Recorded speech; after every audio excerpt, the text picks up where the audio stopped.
আসসালামু আলাইকুম। ছাদ বাগানের শীতের দিন সকালে সূর্য উদয় হচ্ছে, চারিদিকে কুয়াশা মেঘাচ্ছন্ন এবং আকাশটা আস্তে আস্তে পরিষ্কার হচ্ছে, কুয়াশা সরে যাচ্ছে এবং ছাদ বাগান থেকে গাছে পাতাগুলিতে কুয়াশার পানিতে ভিজে আছে, দেখতে অসাধারণ লাগে।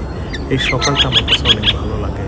সূর্য যখন উদয় হয়, ঠান্ডা পরিবেশ এবং আবহাওয়াটা ঠান্ডা, পাখির কোলাহল, চারিদিকে বিভিন্ন রকম পাখির আওয়াজ এবং ছড়িয়ে আছে চারিদিকে তাদের কোলাহলে মুখরিত এই ছাদ বাগান, তার আশেপাশে জায়গাগুলিতে সবুজ আর সবুজ, চারিদিকে শুধু সবুজ সবুজ। কিছু বাড়িঘর আছে এবং বেশিরভাগই সবুজ দিয়ে আচ্ছাদিত আশেপাশে এলাকা।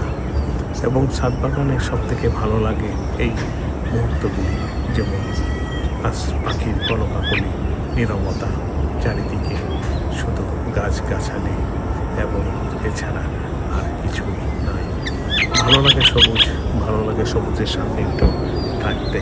তাই চেষ্টা করি ফজর নামাজের পরে একটু আলো আসলেই আমি ছাদ বাগানে উঠে যাই এবং এখানকার সাথে কিছুটা সময় অতিবাহিত করি এবং গাছগুলির সাথে সময় দিয়ে থাকি।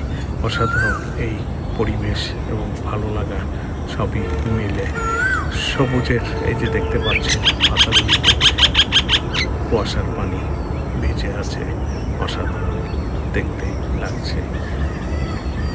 ধন্যবাদ দেখার জন্য। ভালো থাকবেন, সুস্থ থাকবেন, সবুজের সাথে থাকবেন, সেই প্রত্যাশা সবসময় করি। ধন্যবাদ।